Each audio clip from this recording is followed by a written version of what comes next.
Hi hello good afternoon. ఇది వచ్చేసి ఇవాళ వీడియో అండి. చికెన్ పులావ్ చేసుకున్నాం అనమాట. నేను ఎలా చేశానో చూడండి, ఓకేనా? ఈ వీడియో కానీ నచ్చినట్లయితే లైక్, షేర్ అండ్ సబ్స్క్రైబ్ చేయండి ఫ్రెండ్స్. మరిన్ని వీడియోస్ కోసము సబ్స్క్రైబ్ చేసుకోండి, ఓకేనా? ఇది వచ్చేసి ఇప్పుడు ఆనియన్స్ కట్ చేసేసుకొని మనం ఆయిల్లో ఇలా ఫ్రై చేసుకోవాలన్నమాట. డీప్ ఫ్రై కూడా చేయొచ్చు, నేను డీప్ ఫ్రై చేయని ఇలా చేసుకుంటా.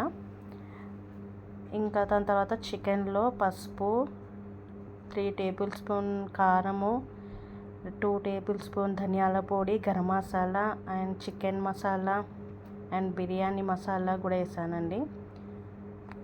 ఇదంతా మ్యాగ్నేట్ చేసుకోవాలి విత్ నిమ్మకాయతోని, కొంచెం అల్లిమెల్లిగడ్డ, ఇంకా నిమ్మరసంతో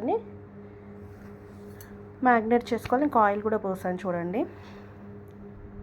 ఇలా అంతా ప్రాసెస్ అయినాక నేను ఇందులో మెయిన్ ఏంటంటే పెరుగు వేయలేను అనమాట. పెరుగు ఇష్టం లేని వాళ్ళు ఇలా నిమ్మకాయ వేసుకొని చేసుకోవచ్చు. చూడండి, నిమ్మకాయ కట్ చేస్తున్నాడు మా బాబు. నేను కట్ చేస్తాను కూడా కట్ చేస్తున్నావు. చెప్పు నాన్న, కట్ చేస్తున్నావు కదా నువ్వే? అవును. ఏం కట్ చేస్తున్నావు నాన్న? నిమ్మకాయ ఎందుకు? చేయడానిక? పోనీ చికెన్ పులావ్ ఎట్లయిందన్న? బాగా అయింది, టేస్టీగా అయిందా? ఇలా అంతా మ్యాగ్నేట్ చేసుకొని పక్కన పెట్టుకోవాలి. దాని తర్వాత ఈ ఆనియన్స్ అన్నీ బ్రౌన్ కలర్ వచ్చేలాగా వేయించుకోవాలి. బ్రౌన్ కలర్, ఇంకా కలర్ ఎక్కువైనా ఏం పర్వాలేదు, టేస్ట్ ఉంటుంది, కాకపోతే మాడగొట్టొద్దు అనమాట. నెక్స్ట్ ఇక బాస్మతి రైస్. మనకు పులావ్ చేయడానికి బాస్మతి రైస్ కంపల్సరీ ఉండాలి, ఓకేనా? ఇక ఇలా చేసేసుకున్నాను ఫ్రై. ఇది ఫ్రై అయిపోయింది. ఇది పక్కన పెట్టేసుకొని ఇప్పుడు నేను బాస్మతి రైస్ 1 గ్లాస్ అంటే 2 గ్లాస్ తీసుకున్నాను. 2 గ్లాస్ బాస్మతి రైస్కి 2.5 గ్లాసు, నేను 3 గ్లాస్ పోసుకున్నాను వాటర్. ఎందుకంటే పులావ్ కదా, కొంచెం మెత్తగా ఉండాలి కాబట్టి నేను 3 గ్లాస్ పోసుకున్నాను వాటర్. ఇంకా దాని తర్వాత మంచిగా నీట్గా ఫ్రెష్గా కడుక్కున్న తర్వాత మనం ఇది పక్కన పెట్టేసుకోవాలి. ఇలా నీట్గా కడుక్కున్న తర్వాత కొద్దిసేపు పక్కన పెట్టేసుకోవాలండి. ఇది ఓన్లీ బాస్మతి రైస్ యూజ్ చేస్తేనే టేస్ట్ ఉంటుంది పులావ్. నార్మల్ రైస్తోనైనా చేసుకోవచ్చు, బాగుంటుంది. ఇంకా నెక్స్ట్ ఇప్పుడు ఒక కడాయి, కుక్కర్ పెట్టేసుకొని అందులో ఆయిల్ నేను మాత్రం 3 టేబుల్ స్పూన్ వేసుకున్నానండి. కొంచెం ఆయిల్ ఎక్కువ ఉంటేనే బాగుంటుంది.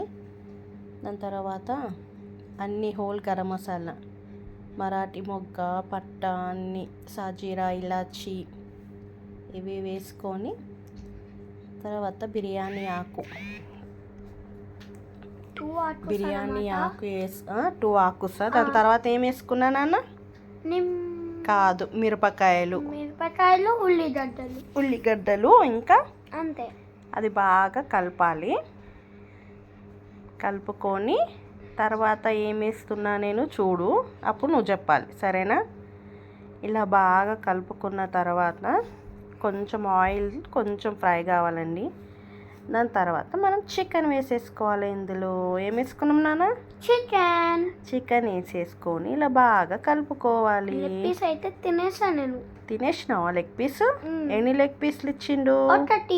ఒకటి. అదే నేను తినేసా. ఇలా కొన్ని వాటర్, అంటే ఇప్పుడు నేను 3 గ్లాస్ పోసుకున్నాను అనమాట వాటర్.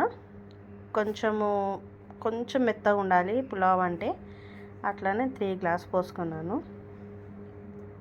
దాని తర్వాత ఇందులో ఏమేమి వేసిన నేను, అది బాగా కలిపేసుకున్న తర్వాత నాకు సాల్ట్ సరిపోలేదు కాబట్టి కొంచెం సాల్ట్ వేసుకున్నాను. దాని తర్వాత కస్తూరి మేతి కూడా వేసాను, ఫ్లేవర్ బాగుంటుంది, ఓకే. నెయ్యి, ఇప్పుడు ఇది నెయ్యి వేసాను, కొంచెము నెయ్యి. దాని తర్వాత నిమ్మకాయ పిండుకున్నాను. మళ్ళీ కొంచెం పుల్లగా రైస్ బాగుంటుంది అనమాట, అందుకని నిమ్మకాయ అందులోనే పిండేసుకున్నాను.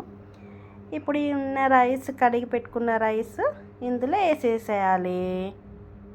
ఏం వేసినా నేను? ఏం రైస్ వేసిన? బాస్మతి రైస్ వేసిన అనమాట. ఇలా మొత్తం వేసేసుకొని దాని తర్వాత ఏం పెట్టుకోవాలి? గిన్నెలో పెట్టుకొని తినేసేస్తావా? ఇట్లనే వాటర్ పెట్టుకొని తినేస్తావా? అది ఉడకొద్దా? ఉడకొద్దు, కుక్ అవ్వద్దు మొత్తం. దాని తర్వాత కొత్తిమీర కూడా ఇందులోనే వేసేసుకోవాలి.